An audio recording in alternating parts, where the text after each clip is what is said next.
युवाओं के प्रेरणा स्वरूप हम सभी के गार्जियन आजसू पार्टी के केंद्रीय अध्यक्ष परम आदरणीय श्री सुदेश कुमार महतो जी आएंगे और हम सभी को संबोधित करेंगे। आदरणीय सुदेश कुमार महतो जी। सुदेश महतो जिंदाबाद, सुदेश महतो जिंदाबाद, आजसू पार्टी जिंदाबाद।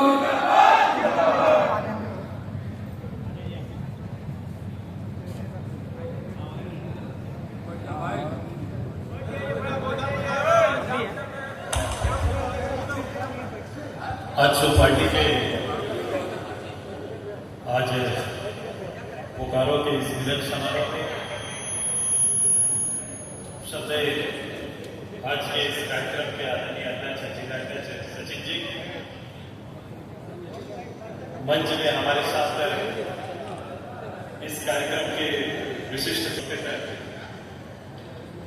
इस राज्य के पूर्व मंत्री और वर्तमान यूपीडी के लोकप्रिय सांसद आदरणीय जयप्रकाश चौधरी जी, मंच में उपस्थित है पार्टी के वरीय नेता जिनका संबोधन मंच से नहीं हो पाया, लेकिन हम सभी हमारे मांडू के आदरणीय विधायक तिवारी जी का हार्दिक स्वागत करते हैं, अभिनंदन करते हैं। आज के इस कार्यक्रम के आयोजन समिति के प्रमुख, इस पूरे अंचल और इस प्रमंडल के संगठन प्रभारी ओमिया के पूर्व विधायक और राज्य के पूर्व प्रशासनिक पदाधिकारी डॉक्टर लंबोदर महतो जी, मंच में बोकारो के इस जिले के प्रभारी पार्टी के जनरल सेक्रेटरी आदरणीय संतोष महतो जी, मंच में हमारे युवा नेता और एक संघर्षशील नौजवान साथी आदरणीय संजय मेहता जी, मंच में जिला परिषद की आदरणीय उपाध्यक्ष बोकारो डुमरी के हमारे प्रतिनिधि रहीम, पार्टी की जनरल सेक्रेटरी जसोदा जी, आदरणीय हमारे मजदूर के नेता और गिरिडीह के प्रभारी काशीनाथ जी, हमारे राष्ट्रीय फुटबॉलर और धनबाद जिले के प्रभारी आदरणीय अजय जी, वहीं मंच में धनबाद जिला के आदरणीय अध्यक्ष जी, हमारे छात्र इकाई के कार्यकारी अध्यक्ष युवा साथी बबलू जी, आज लंबे अरसे के बाद फिर से पार्टी में शामिल जिला परिषद प्रतिनिधि मेरे मंजूर भाई, उनकी मैडम जिला परिषद की सदस्य, मैं उनका हार्दिक स्वागत करता हूं, अभिनंदन करता हूं। हमारे बोकारो के इस कार्यक्रम के आदरणीय संचालक, पूर्व जिला परिषद के सदस्य और युवा के प्रभारी टिकेत जी का हार्दिक स्वागत है, अभिनंदन है। मैं अभिनंदन करता हूं यहीं पर हमारे जिला परिषद के सदस्य और पार्टी के वरीय नेता राजेश जी का हार्दिक स्वागत है, अभिनंदन है। मैं अभिनंदन है पूरे मंच का, अलग अलग प्रकोष्ठ के सभी पदाधिकारियों का, कई केंद्रीय नेता पार्टी में बैठे हुए, कई महिला नेत्री मंच में बैठी हुई है, मेरे पीछे भी पार्टी के कई पदाधिकारी हैं, लेकिन उससे ज्यादा मेरे नीचे भी कई पदाधिकारी हैं। मैं उन सबका भी हार्दिक स्वागत करते हैं, अभिनंदन करते हैं। आज का पूरा समारोह समर्पित है पार्टी में हजारों की तादाद में आए विभिन्न क्षेत्र से प्रतिनिधित्व कर रहे सभी जनप्रतिनिधियों का, सामाजिकों का, राजनीतिक कार्यकर्ताओं का, जिन्होंने ऐसे वक्त पर संगठन के साथ चलने का निश्चय किया है जब पूरे राज्य को और राज्य की वर्तमान व्यवस्था के खिलाफ पोलबंद होने का, खड़ा होने का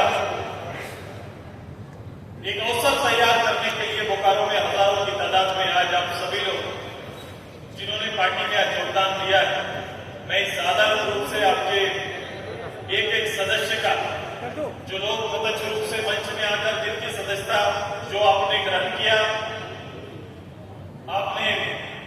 स्वागत स्वीकार किया, उनके साथ साथ हजारों की तादाद में आए आप सभी लोगों का भी मैं एक साथ आजसू पार्टी में हार्दिक स्वागत करता हूँ। आप सभी का अभिनंदन करता हूँ, अभिनंदन करता हूँ। मैं विभागों के सभी मीडिया के पदाधिकारियों का, पूरी मीडिया टीम का भी आभार व्यक्त करता हूँ। अपने सांस्कृतिक कर्मी जिन्होंने अपने सांस्कृतिक कार्यक्रम से इस कार्यक्रम को बांधने का काम किया है, खुद पंचायत समिति सदस्य हैं, उनको भी हार्दिक स्वागत है, अभिनंदन है। आज राजनीतिक क्षितिज पे बोकारो के इस मुख्यालय में, इस नगर भवन में जो एक नए राजनीतिक रूप से एक शक्ति का एकत्रित होना, संगठित होना और एक विचार में बंधना अपने आप में आने वाले समय का और शक्ति का बोध कराता है। प्रत्यक्ष रूप से सभी लोगों ने इस विषय में चर्चा किया है।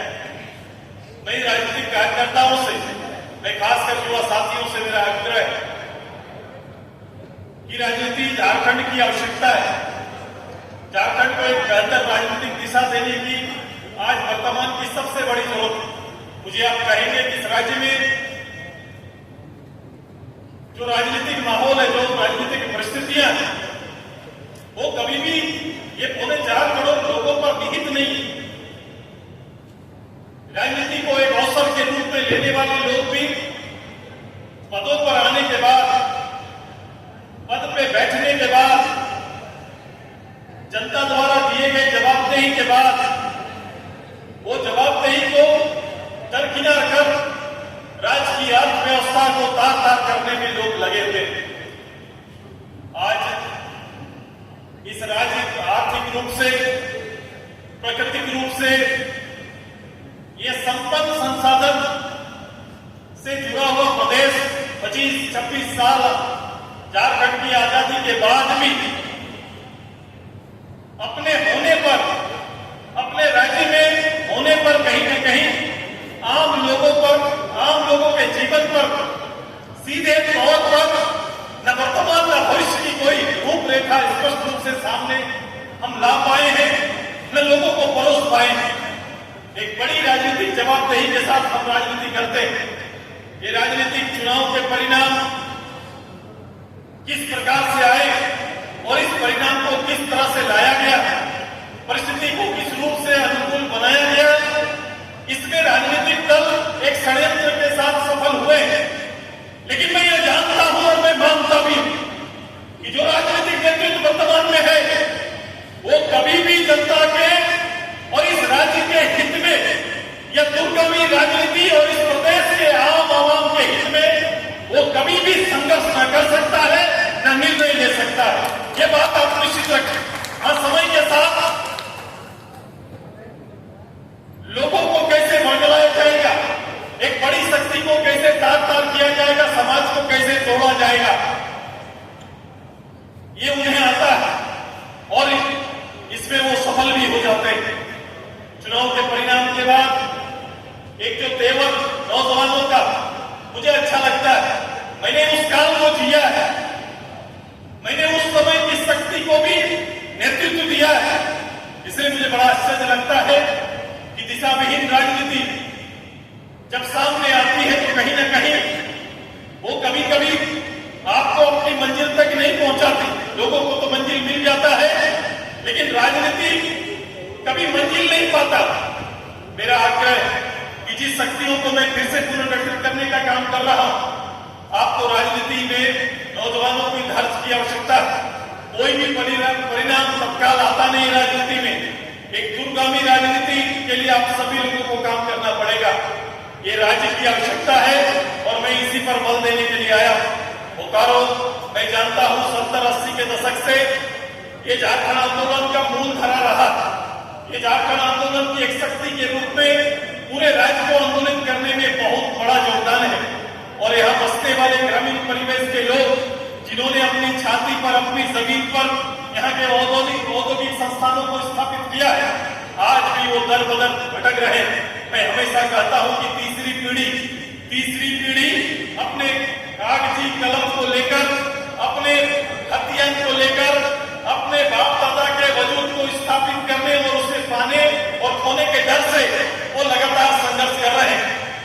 समय समय पर नेतृत्व मिला, समय समय पर लोग आए, संगठित करने का प्रयास किए, लेकिन कभी भी इसको पूर्ण रूप से परिणाम देने का कोई अवसर लोगों को नहीं दे पाए हैं, ना उन्हें मिल पाया। आज फिर से मैंने जब यहाँ जुटे हुए लोगों से थोड़ा थोड़ा संवाद किया, मैंने लोगों के उस 84 गांव के बारे में मैंने जो संवाद किया, 84 गांव के हालात पर संवाद किया। यहाँ कई गांव ऐसे हैं जिस गांव को न नगर निकाय में न गांव में अभी कहीं चिन्हित नहीं है। एक बड़ी आबादी बसी हुई है, लेकिन वो नगर इकाई में भी नहीं आते हैं, न पंचायत में आते हैं। वो ऐसे ही एक बड़ी आबादी चल रही है। गुस्ताखी है ये शासन का गुस्ताखी है और इसी रूप से चल रहा है। इस शासन से लोगों का विश्वास, इस शासन पर लोगों का विश्वास कहां रह गया है? इकबाल नहीं रह गया इस शासन से। ये कारण क्या है? क्योंकि जो लोग पद पर बैठे हुए हैं, जो लोग मंच पर बैठे हुए हैं, जो लोग सरकार पर बैठे हुए हैं, उन पर विश्वास लोगों का रहा नहीं। ये 6-7 महीना में आज जाकर गांव में पूछो, गांव में महिलाओं से पूछो, तो कहेंगे कि हम ठगे गए। बोलो आचरण क्या है सरकार का? आचरण क्या रहा? सरकार ने अगर गांव के लोगों के लिए, गांव की महिलाओं के लिए अगर कोई मापदंड तय किया है, सरकार ने ये कहा कि मैं गांव के 18 साल से लेकर मैं 50 साल तक की महिलाओं को मैं प्रोत्साहन के लिए 2500 रुपया उपलब्ध कराऊंगा। ये सरकार का सबसे बड़ा एजेंडा चुनाव से पहले आता है।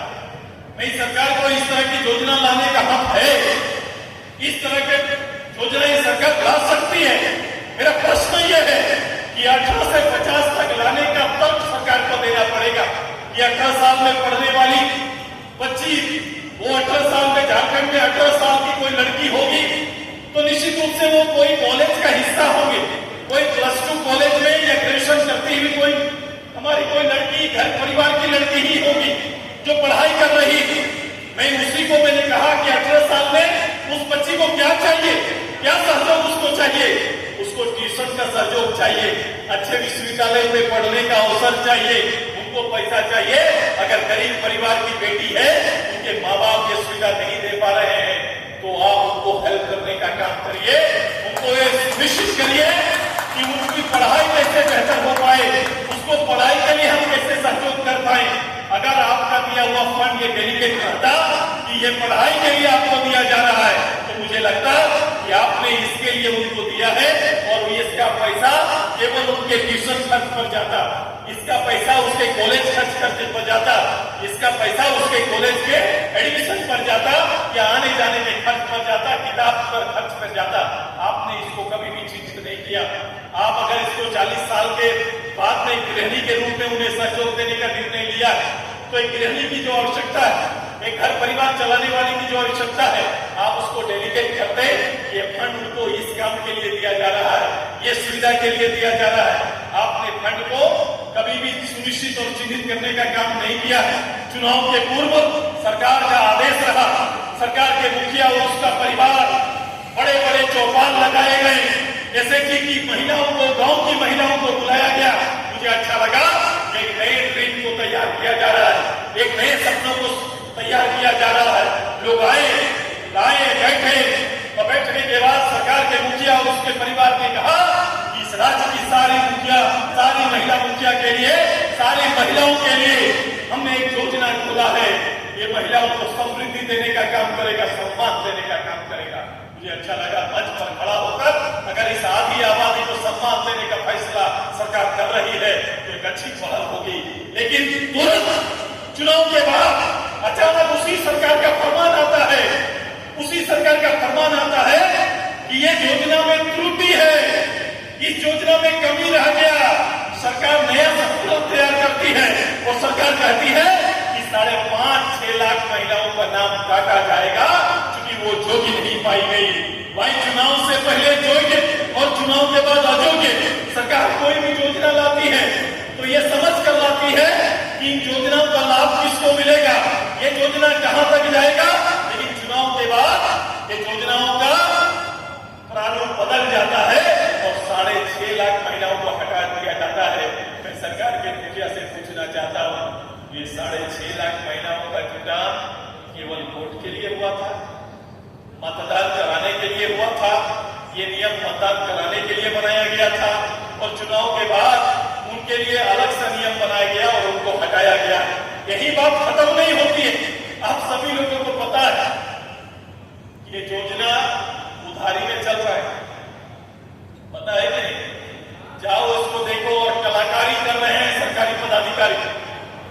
मैं सिस्टम को समझता हूं, मैं जानता हूं कि इनकी कलाकारी कहां चलती है। इनकी कलाकारी चल रही है जांच के नाम पर। जिला के अंदर अगर बोकारो के अंदर 4 लाख महिला अगर चिन्हित है तो इन्होंने क्या किया है कि महीना 2 लाख महिला को तो अगला महीना 3 लाख महिला को देना है। ये ब्लॉक के अंदर भी चल रहा है। ब्लॉक के अंदर भी कुछ महिलाओं को ये महीना और 25 महीना को अगला महीना देंगे ताकि लोगों को ये लगे कि मिल तो रहा, अगला महीना नहीं आया तो अगले महीना आ जाएगा। ये इस तरह करके लोग बांटने का काम कर रहे हैं। ये चल रहा है। मतलब क्या है? सरकार संसाधन जुटा नहीं पा रही है। हमने पहले भी कहा था कि सरकारों को रेवड़ी बांटने का अधिकार नहीं देना है। 6 महीना पहले ये नियम बनना चाहिए। सरकार कोई योजना ला रही है तो लाने का तो अधिकार सरकार को है, लेकिन इलेक्शन ईयर में कोई योजना नहीं आना चाहिए, नहीं तो वो चुनावी चारा के रूप में माना जाएगा। और यही गलती लगातार हो रहा है और सरकारी संसाधन का दुरुपयोग हो रहा है। अब मूल्यांकन करिए। अब मूल्यांकन करना होगा कि इस राज्य में कितने लोगों को यह सुविधा प्राप्त है। 50 साल के बाद 2500 मिलने वाली महिला छट जाएंगी, लेकिन 18 साल होने के बाद जुट भी जाएंगी। ये सरकार को अब देखना पड़ेगा। जांच के नाम पर सरकार अभी भाग रही है। सरकार जवाबदेही ले नहीं रही है और इस राज्य की वस्तु स्थिति यही है कि 1800 करोड़ रुपया हर महीना इकट्ठा सरकार नहीं कर पा रही है। इसका जीता जागता परिणाम है कि विधवा पेंशन और वृद्धा पेंशन का पैसा 6-6 महीना से पेंडिंग पड़ा हुआ है। उसी का हमने कहा था कि वे माँ बाप का पैसा को ये लोग गायब करना चाहते हैं और परिवार में पैसा सौंपना चाहते हैं। यही चल रहा है। 18 साल 50 साल पेंशन का पाने वालों को 50 साल सुनिश्चित कर दिया गया। सरकार ने कहा कि 60 साल में पेंशन नहीं आएगा, हम अपने प्रदेश में 50 साल में पेंशन देंगे। 50 साल में पेंशन के नाम से देना, मैं योजना का नाम ले रहा हूं, पेंशन देंगे कहा सरकार। उन्होंने कहा कि शेड्यूल ट्राइब और शेड्यूल कास्ट के लोगों को ये प्राथमिकता देंगे कि उनमें 50 साल के बाद पेंशन, मतलब पेंशन उन्हीं को मिलना है जिनमें 50 साल के बाद ये योग्यता नहीं रहती है कि वो खुद कमा पाए। इसलिए ऐसे परिवार को सरकारी सहयोग के रूप में 1980 से ये सहयोग प्राप्त होते आया। लेकिन ये 50 साल हटाने का पीछे का तर्क सरकार का क्या? सरकार ने स्वीकार किया कि ये 10 साल उम्र कम में ही लोग लाचार हो जा रहे हैं, कामकाजी लोग नहीं कर पा रहे और उन्हें सहयोग देने की आवश्यकता है। मतलब ये प्रश्न उठता है सरकार के ऊपर कि 10 साल बिफोर लोग बुजुर्ग हो रहे हैं या वृद्धा पेंशन के योग्य बन रहे हैं। अगर ऐसा हालत है तो सरकार के स्वास्थ्य विभाग को चुनौती है कि सरकार का स्वास्थ्य विभाग काम क्या कर रहा है, इसका स्वास्थ्य कैसे गिर रहा है, ये क्यों नहीं सफल होकर 50 साल में काम कर पा रहे हैं। और ये मापदंड केवल झारखंड सरकार को कैसे पता चल रहा है, भारत सरकार को क्यों नहीं पता है? ये एजीसी से लेकर यहाँ सेल में क्यों नहीं पता चल रहा है कि सरकार में काम कर, सेल में काम करने वालों का उम्र भी 50 साल हो जाना चाहिए, वो भी 50 साल में रिटायर होना चाहिए।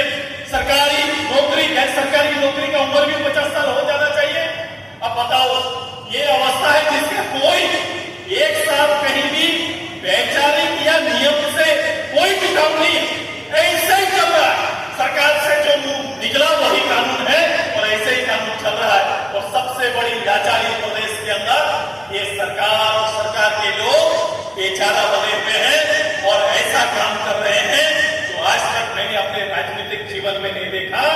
अब सरकार में बैठे सबसे निचला मुलाजिम, जो पंचायत में बैठने वाला पंचायत सेवक, वहां बैठने वाला कर्मचारी, वहां बैठने वाला सीओ, बीडीओ, डीसी, एसपी, ये सारे लोग अब सरकारी काम इनकी प्राथमिकता में नहीं है। जिला के अंदर इनकी प्राथमिकता अब क्या बना हुआ है? आप बोलिए, क्या बना हुआ है? किस लिए गया, बता दो हमको आज के दिन में। क्या यह जवाबदेही है कि कसमान के अंदर सरकार की चलने वाली योजनाओं को निर्धारित रूप से जो आंकड़ा तय किया गया या मानक तय किया गया है उन्हीं को पहुंचाया जाए? इसके लिए प्रखंड विकास पदाधिकारी वहां पहुंचे हैं क्या? सर्कल अफसर वहां पहुंचे हैं कि जमीन संबंधी सारे विवाद को सलटा देंगे और सही लोगों को न्याय देंगे, समय पर दाखिल खारिज करेंगे, समय पर रसीद काटेंगे? इसके लिए पहुंचे हैं क्या? ये काम हो रहा है क्या, बताइए? ये डीसी कार्यालय में ये काम हो रहा है क्या? मैंने तो लाट साहबी व्यवस्था देखने लगे। मैंने डीसी एसपी को अपने जो ऑफिस कल्चर है ये बदल चुका है, आप इसे सेवक नहीं कर सकते। मैं उस समय बहुत ज्यादा इस व्यवस्था में लज्जित होने का अवसर मिलता है जब तथाकथित विधायक, एमपी, ये सारे लोग जिला के अंदर जब पदाधिकारी का बदलाव होता है तो गुलदस्ता लेकर वहां पहुंचते हैं और मैं आपका स्वागत करता हूं, ये तरह का फोटो खिंचाते हैं। अरे ये हो गया 5 लाख 10 लाख लोगों के बीच से उनकी आस्था को जीत कर आने वाला विधायक, 20 लाख लोगों के बीच में आने वाला सांसद, अब बताओ जाके नतमस्तक हो जाते हैं कि आप मेरे जिला में आए हैं, गुलदस्ता लीजिए, बहुत बहुत स्वागत है। अब बताओ उसके बाद जनता का क्या रह जाता है? उसके बाद जनता का रह क्या जाता है? मैं ये बात इसलिए कह रहा हूं, मैं जनता का प्रतिनिधित्व करता हूं और मैंने किया। मैं मुलाकात की व्यवस्था करने की तैयारी करता था कि सुरेश महतो ने एक अदना आदमी के लिए इंस्पेक्टर और दरोगा को खड़ा करने का निश्चय किया था और मैंने ये इस काम को किया, इस काम को अंजाम दिलाया। लेकिन आज के दिन में क्या चल रहा है? पूरी आज की व्यवस्था कहां चल रही है और किस पर नींद हो गई है? भाई ये सिस्टम चल रहा है और इस सिस्टम में नीचे भी लोग इसी तरह से काम कर रहे हैं। ये पूरा लोकतंत्र का, ये पूरी व्यवस्था का एक ऐसी अराजकता की व्यवस्था, ऐसा मर्यादा का हनन मैंने जीवन में नहीं देखा था। मैं बोकारो और आप सभी से अपील करने आया हूं, ये मात्र जिंदाबाद करने का या संगठन के बारे में चर्चा करने का विषय नहीं। ऐसी चुनौती हमारे सामने खड़ी, ऐसी विकराल परिस्थिति खड़ी, इस परिस्थिति का सामना करने के लिए फिर से गांव-गांव को जोड़ना पड़ेगा, गांव की चौपाल पर आपको जाना पड़ेगा और आपको वर्तमान सिस्टम की चर्चा करनी पड़ेगी। ये सिस्टम क्या है, ये लोकतंत्र क्या है और लोकतंत्र पर हम कहां हाशिए पर खड़े हैं, इसकी चर्चा आपको करनी पड़ेगी। एक बड़ी लड़ाई का आह्वान करने के लिए और आपका साथ मांगने के लिए सुरेश महतो आपके बीच में आदरणीय सांसद चंद्रप्रकाश चौधरी जी को हृदय से बधाई देता हूं कि इन्होंने अपनी नैतिक जिम्मेदारी का पालन करते हुए कोयलांचल की इस धरती में लगातार संघर्ष कर रहे हैं। इनको मैं अपनी ओर से बधाई देता हूं, धन्यवाद देता हूं। ये उस समय संघर्ष कर रहे थे जब पूरी चीजें बटी हुई है, गांव के लोगों को भी खोराकी के नाम पर उनकी एकता को भी अलग कर दिया गया, उनकी ताकत को चिन्हित करने की तैयारी चल रही है। कुछ लोगों को पोषक बनाया गया है और पोषक लोगों के द्वारा उनके लड़ाई को कमजोर किया जा रहा है और वहीं पर एक तरफ क्रांति के नाम पर भ्रांतियां चल रही है। मैंने लोगों को बड़े मंचों से चिल्लाते हुए देखा, चिल्लाना गलत नहीं है, एक अवसर है और इसको तो स्वागत करते हैं, लेकिन ध्यान रहे जिस पद और गरिमा को हमने स्वीकार किया या जो लक्ष्य को हमने स्वीकार किया, वहां पर आपको एक बड़ी जवाबदेही और जिम्मेदारी है। ये कोई सीखने सिखाने का मंच नहीं, बल्कि इतने लोगों की जवाबदेही का मंच है, इसे समझना पड़ेगा। मैं अपने लोगों को, मैं अपने यूथ को मैं आग्रह करता हूं कि समय का तकाजा है कि आपको सड़क में आकर आंदोलन करने की आवश्यकता है। आपने आंदोलन कर रहे हैं, आप लड़ाइयां लड़ रहे हैं, आप लड़ाई लड़ रहे हैं, मुझे अच्छा लगता है, लेकिन ध्यान रहे कि एक शौक न पाल लेना।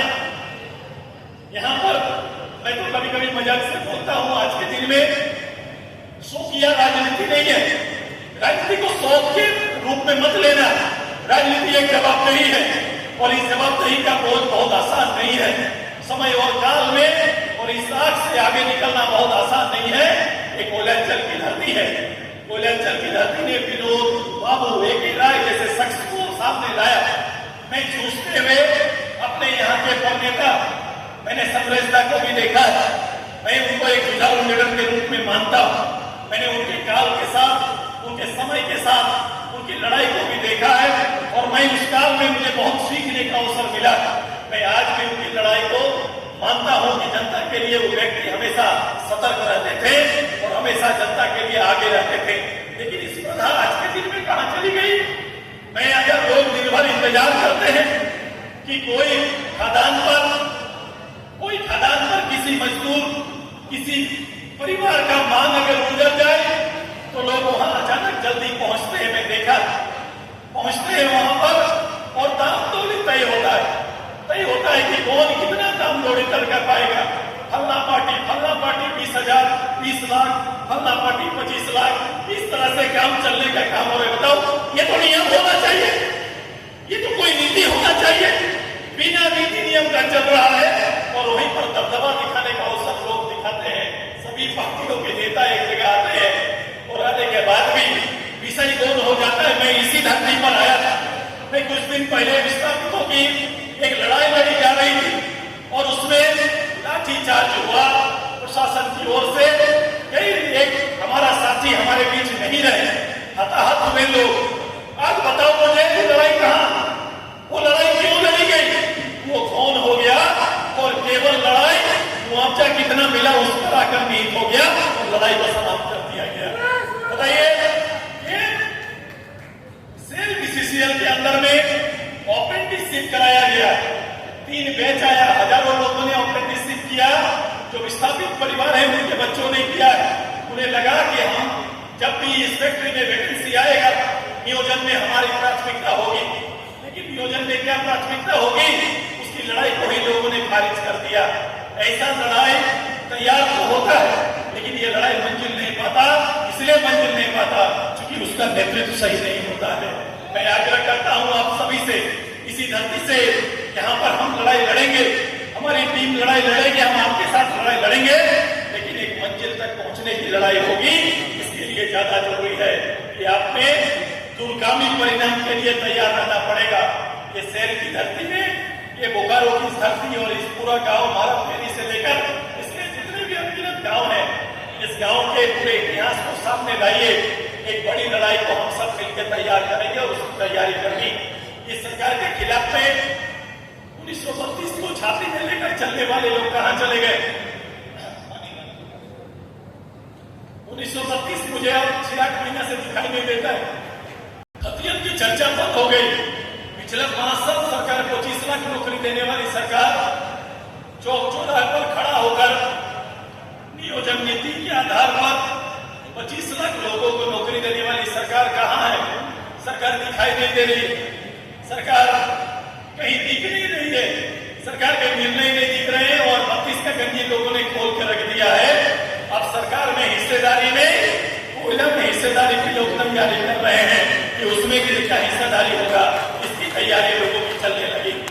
अब बताओ, ये परिस्थिति राज्य की राजनीति का, हमारे कोयलांचल की राजनीति का है। अभी घटना घटी, सांसद साहब वहां पर आए, मैंने वहां पर आदरणीय हमारे लोकल विधायक को नहीं देखा, हर लड़ाई पे खड़ा होने वाले लोगों को नहीं देखा। सांसद साहब आए, उन्होंने गुहार लगाई कि यहाँ पर मौतें हुई हैं, लेकिन सोचो कि अब कफन का सौदा होने लगा और शासन स्वीकार करने से इनकार कर रहा है। स्वीकार ही करना नहीं चाहता कि यहाँ कोई घटना घटी। इनका बस चले तो इसी तरह का गांव भर में आपके भाई परिवार की जब घटना घटेगी तो ये लोग सबूत मिटाने का काम करेंगे और शासन सबूत मिटाने का काम कर रही है। ध्यान रहे इन अधिकारियों का, ये अधिकारी के बाद जो लोग बैठे हुए हैं, ये शासन का चरित्र नहीं। जिस पद पर वो बैठे हैं, ये राज्य के अंदर ये पद इस राज्य की जनता की सेवा के लिए बना। मुझे समय का और समय बीतते देर नहीं लगता है। ये परिस्थिति राज्य में आएगा और इनके हलक से हम निकाल के रहेंगे जो ये लोग इस राज्य को चरागाह बनकर, जब राज्य गठन की बात हो रही थी, यहाँ के लोग आंदोलन कर रहे थे, तो सबकी जुबान में था कि झारखंड को चरागाह बनने नहीं देंगे। लेकिन आज के दिन में सरकार ये पूरा सिस्टम यहाँ के माफियों के साथ मिलकर प्रदेश को चरागाह बनाने की तैयारी में लगे हुए हैं। हर जगह पर कीमत लगता है, हर जगह का बोली लगता है, हर पद बिक रहा है। आइए इस सिस्टम के खिलाफ लड़ाई लड़ने के लिए फिर से राज्य की जनता को खड़ा करना पड़ेगा। महीने समय ऐसे गुजर जाते हैं, मैं आपके साथ कदम ताल करने के लिए तैयार हूँ। संघर्ष का उपज हूँ मैं, अपने को उस संघर्ष का व्याख्या यहाँ नहीं कर पा रहा हूँ, लेकिन 25 साल तक लगातार प्रत्यक्ष रूप से मेरे झारखंड आंदोलन को भी उतने साल और प्रत्यक्ष रूप से इस वोट की राजनीति में ही उतने साल मैंने समय बिताया। मैंने अपनी जुबान से और अपनी जुबान को कभी लड़खड़ाने नहीं दिया। मेरा प्रॉमिस यहाँ की जनता के लिए है, सुदेश महतो झारखंड के लिए है, सुदेश महतो झारखंड के वासियों के लिए। आइए एक बड़ी लड़ाई को तैयार करने के लिए, जो बोकारो की इस धरती में हजारों लोग आए, तैयार रहिए कि आने वाले समय में हम इस राज्य में आपको, सारे परिवार को, सारे समाज को एक साथ लेकर हम चल सकते हैं। आप सभी के अरमानों को पूरा कर सकते हैं। जो सपना शहीदों ने देखा था, वो सपना साकार हो सकता है। लोगों का ये मानना, मेरे अप्रत्यक्ष रूप से शासन में आना, ये इतना बड़ा विश्वास पैदा करता है। मैंने कभी भी मुख्यमंत्री इस प्रदेश का नहीं रहा, मैं कभी भी सिंगल निर्णय का अधिकारी नहीं रहा, लेकिन मैं जब भी रहा, अपना काम और अपने काम करने के नियत से विश्वास को इतना ऊंचा कर दिया कि भरोसा इतना बड़ा बना हुआ है कि लोगों के मैंने भरोसा को बड़ा किया है। इसलिए ये जरूरी नहीं है कि हम कहाँ हैं, किन पदों पर है, लोगों को लगता है ये आंदोलन सुदेश महतो रोज गांव में खड़ा कर सकता है। ये गांव वालों को विश्वास है, वही सुदेश महतो जीता है। अगर गांव को ये ताकत, ये विश्वास ही हमारा ताकत है, ये पार्टी का विश्वास ही ताकत है। और मैं गांव में आ रहा हूं, मैं आग्रह और विनती करता हूं अपने पार्टी के सारे पदाधिकारियों को कि इस समय का जो राजनीति का व्यवस्था, मैं कई बार कहा था, ये जो सोशल मीडिया का दौर चला है, ये सोशल मीडिया के दौर में जरूर रहिए, आप अपने को काम करिए और दिखाइए, इसमें कोई दिक्कत नहीं है। लेकिन सोशल मीडिया से लीडर स्थापित हो पाएंगे, ये क्षणिक होगा। मैं सोशल वर्कर होंगे तो ये स्थायी लीडर आएंगे, ये स्थायी लीडर हो सकते हैं। सोशल वर्कर बनने का काम करिए, और सोशल वर्कर जिस दिन बनेंगे, अस्थायी रूप से झारखंड की जनता, चाहे वो गांव का नेतृत्व करेंगे, पंचायत का नेतृत्व करिए, लोग स्थापित आपको करते रहेंगे। मेरी लड़ाई की तैयारी अब प्रारंभ होती है। आज सोचो, आज खेती बाड़ी का दिन है, महिलाएं खेत में लगी हुई है, नौजवान खेत संभालने में लगे हुए हैं। आप जो राजनीतिक खेती कमजोर न पड़े, इसके लिए आज इस हॉल में भी आज आप लोग आए हैं। ये राजनीति का हमारा खेती कमजोर न पड़े, ये ज्यादा जरूरी है। तो आइए, तैयार है सभी लोग? बड़ा इत्मीनान से, बड़ा धैर्य के साथ इस राजनीति को आगे हम सब मिलकर बढ़ाएंगे। एक एक गांव चौराहे के लोगों को, उनसे संवाद और उनको सुनने का काम करेंगे। जितने भी इसके बाद कार्यक्रम बोकारो से मैं धन्यवाद में है, वहां के लोगों का आग्रह, फिर गिरिडीह और पूरे राज्य में भ्रमण का कार्यक्रम चलेगा। मैं प्रत्येक ब्लॉक में आने की तैयारी कर रहा हूँ। प्रत्येक ब्लॉक में हम जाएंगे, आपके साथ बैठेंगे, गाँव वालों के साथ बैठेंगे। मेरा आना ही पर्याप्त है, कोई रास्ता ही मिलेगा। पंचायत की आज की हालत क्या है, मेरा समूह का हालत क्या है, इस सरकार के दर्दों को साझा करेंगे और इस दर्द से आगे निकलने का हम सब मिलकर काम करेंगे। ये राजा राजवाड़ की सरकार नहीं है, ये राजा राजवाड़ बनाने की सरकार नहीं है। आइए, ये जनता जनार्दन की सरकार हो और जनता जनार्दन के हित में हम सब मिलकर काम करें। ये तैयारी हम सब मिलकर करेंगे। यही आग्रह करते हुए फिर से हजारों की तादाद में बोकारो की इस धरती में आज फिर से पार्टी के विचारधारा के साथ जो लोगों ने योगदान दिया, मैं आपको आभार व्यक्त करता हूँ। उम्मीद करता हूँ कि आने वाले 4 साल हमारे साथ कदम काम करेंगे, इस प्रदेश के निर्माण में और नवनिर्माण में अपना योगदान सुनिश्चित करेंगे। इसी शब्दों के साथ आप सभी को बहुत बहुत धन्यवाद, बहुत बहुत आभार।